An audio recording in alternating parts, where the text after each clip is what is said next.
Welcome students. Today we are going to learn computer of class 6, and at last video we have learned about the computer languages, machine language that is called first generation of computer, and assembly languages of second generation of computer. And in this video we will learn about the high level language of third generation of computer. Okay. Get strong.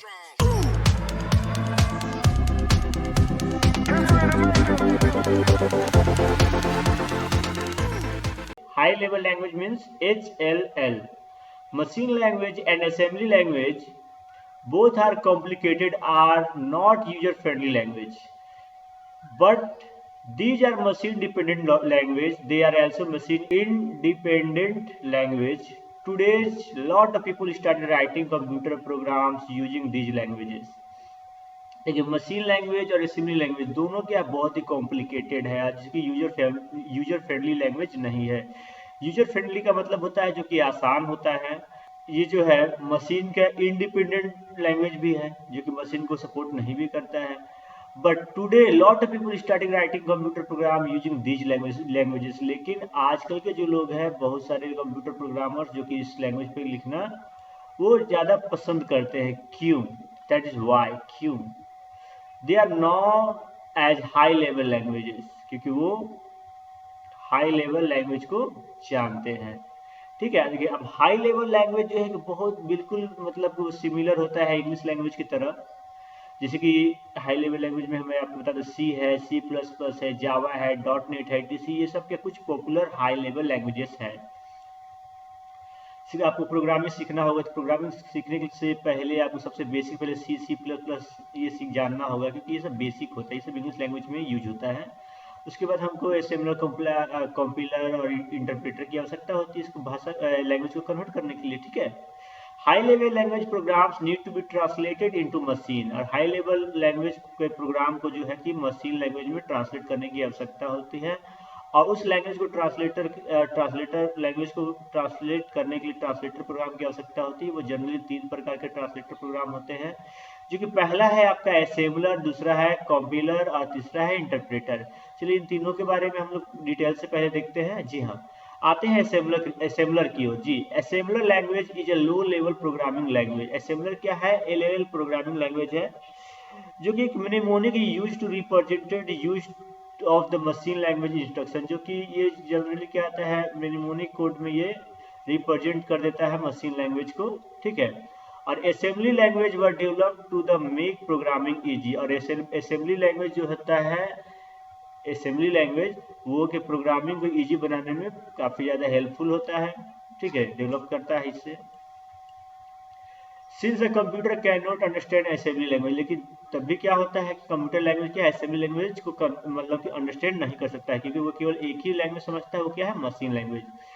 तो इसलिए programme को assembler की आवश्यकता होती है जो कि assembly language को मशीन कोड में कन्वर्ट कर सके। ठीक है, ये क्या सोर्स कोड को हम लेते हैं, असेंबली प्रोसेस करते हैं और उसके बाद एक्सिक्यूटेबल कोड वो बन जाता है। ठीक है, चलिए अब बढ़ते हैं कंपाइलर की ओर। ठीक है, compiler is a translator program used to convert high level language program into machine language. ठीक है, कंपाइलर जो होता है ये एक तरह का प्रोग्राम होता है जो कि हाई लेवल लैंग्वेज यानी कि C++ ये सब लैंग्वेज को मशीन कोड में क्या करता है? कन्वर्ट करता है। ठीक है, और compiler translate the whole program at once. Compiler क्या होता है कि पूरे प्रोग्राम को एक बार में ही वो क्या करता है? कन्वर्ट कर देता है। ठीक है, it generates the object code for the program along with the list of error. The execution is very fast. और ये क्या कहते हैं, जितना भी कोड में अगर कोई गड़बड़ होगा, कोई एरर होगा, उसको वो तुरंत जनरेट कर देता है और ये एक्सक्यूशन बहुत ही फास्ट होता है इसमें। ठीक है, अब देखिए कि कंपाइलर का एडवांटेज क्या है। ये क्या फास्ट एक्सक्यूशन है, यानी बहुत तेज एक्सक्यूशन होता है। The object executable code produced by a compiler can distributed or executed without having to have a compiler present। अब देखिए ये ऑब्जेक्ट होता है या एक्सिक्यूटेबल कोड जो होता है वो कंपाइलर क्या करता है? डिस्ट्रीब्यूटेड कर देता है या एक्सिक्यूटेड कर देता है। ठीक है, बिना कंपाइलर के प्रेजेंट अगर नहीं भी है तो भी वो क्या करेगा? वो मतलब कि अगर ये मतलब एक्सिक्यूटेबल जो कोड हो जाता है, एक्सिक्यूटेबल कोड यानी उसको जब हम कन्वर्ट कर देते हैं, तो अगर उस कंप्यूटर में अगर हमारे कंप्यूटर मौजूद भी नहीं है तो भी वो क्या करेगा, उसको एक्सिक्यूट हो जाएगा। ठीक है। The object program can be used whenever required without the need of recompilation. देखिए जो ऑब्जेक्ट प्रोग्राम जो होता है, इसको मतलब कि बिना उसके रिकॉम्पिलेशन के भी हम लोग क्या बोलते हैं, उसकी ज़रूरत जो पड़ती है हमें, the object program can be used whenever required, जब कभी भी हमको रिकॉम्पिलेशन की आवश्यकता होती है तो ये हमें प्रोवाइड करवाती है। ठीक है। अब देखिए डिसएडवांटेज ऑफ अ कॉम्पिलर, इसका डिसएडवांटेज क्या है, देखिए डिबगिंग यानी correcting errors, a program is much harder. देखिए डिबगिंग यानी कि उस पर जो करेक्टिंग जो किया जाता है प्रोग्राम को, थोड़ा सा हार्ड होता है। Therefore is not so good at finding errors, इसलिए क्या है, बहुत ही अच्छा नहीं है, अच्छा है लेकिन बहुत ही अच्छा नहीं है जो कि फाइंड एरर को हम लोग ढूंढ सके आसानी से। ठीक है। When an error is found the whole program has to be recompiled, और जब एक भी एरर अगर पाया जाता है उस प्रोग्राम के अंदर, तो पूरा प्रोग्राम को रिकम्पाइल्ड वो करता है। ठीक है। अब हम लोग आगे बढ़ते हैं, इंटरप्रेटर जो लास्ट था है ना, इंटरप्रेटर। जी हाँ, इंटरप्रेटर एक प्रोग्राम है जो कि ट्रांसलेट करता है हाई लेवल सोर्स कोड को एक्सिक्यूटेबल कोड्स में कन्वर्ट करता है। ठीक है। However, the difference between a compiler and an interpreter is that an interpreter, अब देखिए दोनों में अगर डिफरेंस दिया किया जाए कंपाइलर और इंटरप्रेटर में, तो वो इंटरप्रेटर ही है जो कि ट्रांसलेट करता है a one line at a time. ये क्या करता है, इंटरप्रेटर जो है एक बार में एक ही लाइन जो है ट्रांसलेट करता है और उसको एक्सिक्यूट करता है, और which no object code is produced and the program has to be interpreted each time it runs। तो ये क्या करता है, एक लाइन को एक बार में ट्रांसलेट करता है, उसके बाद वो उसको एक्सिक्यूट करता है। ठीक है। उसके बाद कोई दूसरा ऑब्जेक्ट कोड की आवश्यकता मतलब कि नहीं होती है, और ये जो है बार बार है ना, जब भी मतलब कि ट्रांसलेट जब भी इसको रन कराया जाता है तो इसकी आवश्यकता, इंटरप्रेटर की आवश्यकता पड़ती है। ठीक है। जब भी प्रोग्राम को फिर एक लाइन के लिए फिर इंटरप्रेटर की आवश्यकता पड़ेगी, यानी कि जब कंपाइलर में क्या था कि वो एक बार हो गया तो दोबारा अगर कंपाइलर मौजूद नहीं भी है तो उसको रन नहीं भी कराएंगे तो भी मेरा एक्सिक्यूट प्रोग्राम हो जाता था, लेकिन इंटरप्रेटर में ऐसा नहीं है। ठीक है।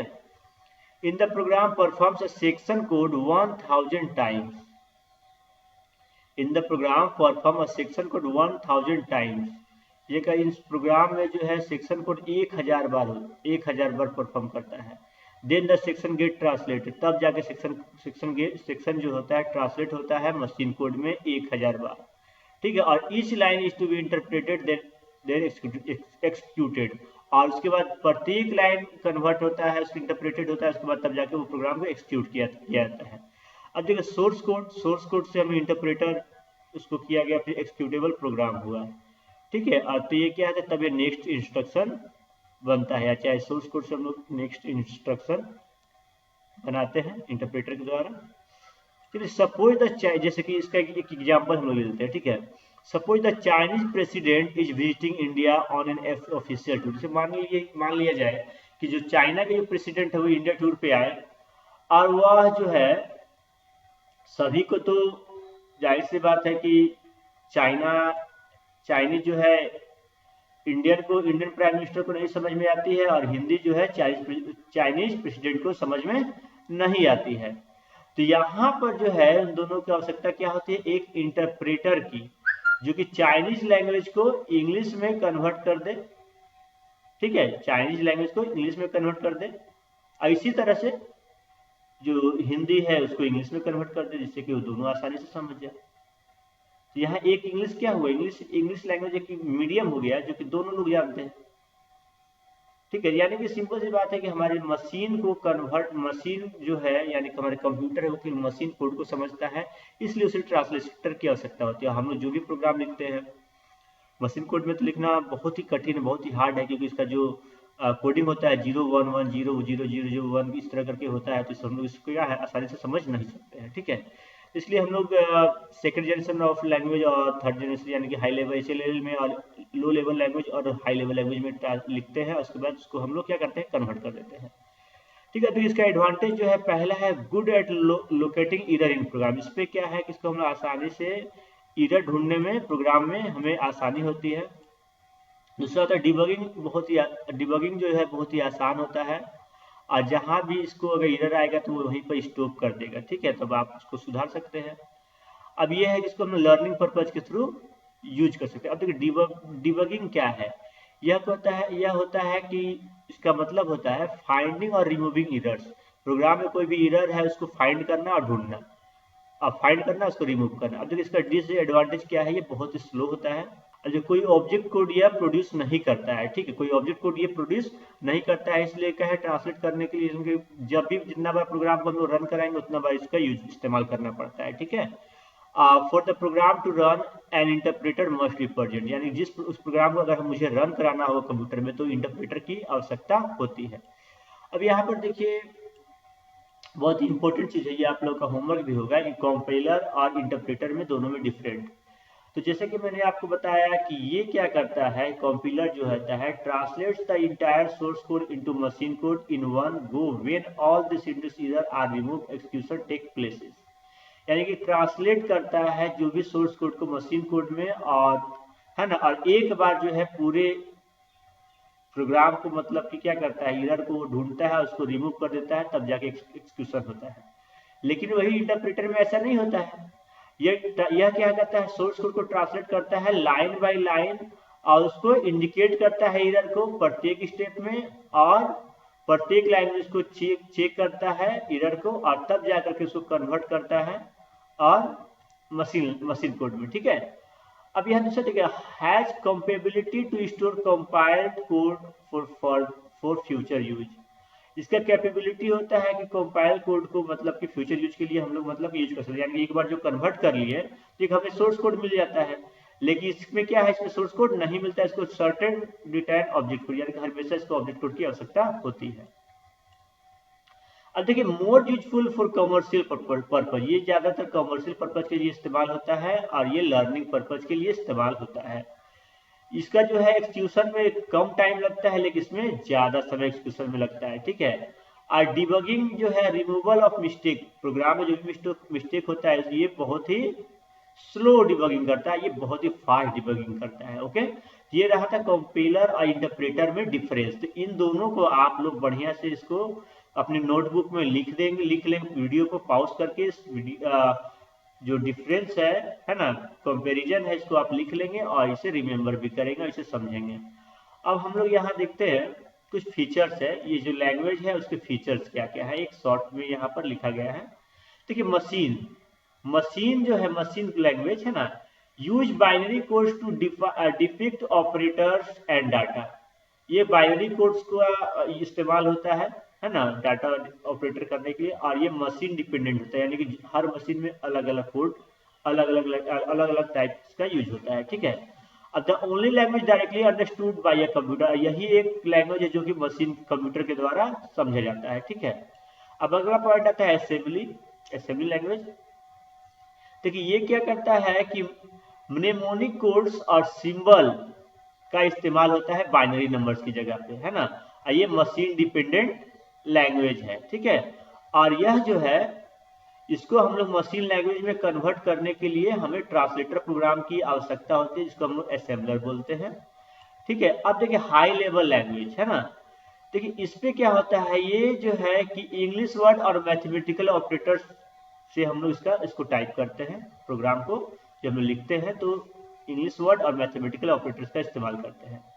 और ये मशीन इंडिपेंडेंट होता है, यानी मशीन ऐसा कोई जरूरी है कि एक ही प्रकार की मशीन में इसको हम लोग लिख सकते हैं, यूज कर सकते हैं, ठीक है। अब ये क्या होता है, इसको हम लोग कन्वर्ट किया तो इसको हम लोग को कन्वर्ट करना पड़ता है मशीन लैंग्वेज में ट्रांसलेटर प्रोग्राम के द्वारा, चाहे इंटरप्रेटर से करे चाहे कंपाइलर से करे। अब देखिए फोर्थ जनरेशन लैंग्वेज है ना, 4GL, ये क्या है, यह मशीन इंडिपेंडेंट होता है, जो कि minimal user skills required to obtain result, यानी कि इस पे कोई ज्यादा हाई लेवल का मतलब कि हाई लेवल प्रोग्रामर की इसमें आवश्यकता नहीं है, अगर आप थोड़ा बहुत भी जानते तो आप इसको लिख सकते हैं। और ये जनरली जो होता है एप्लीकेशन डेवलप टूल से हम लोग कहते हैं, ठीक है।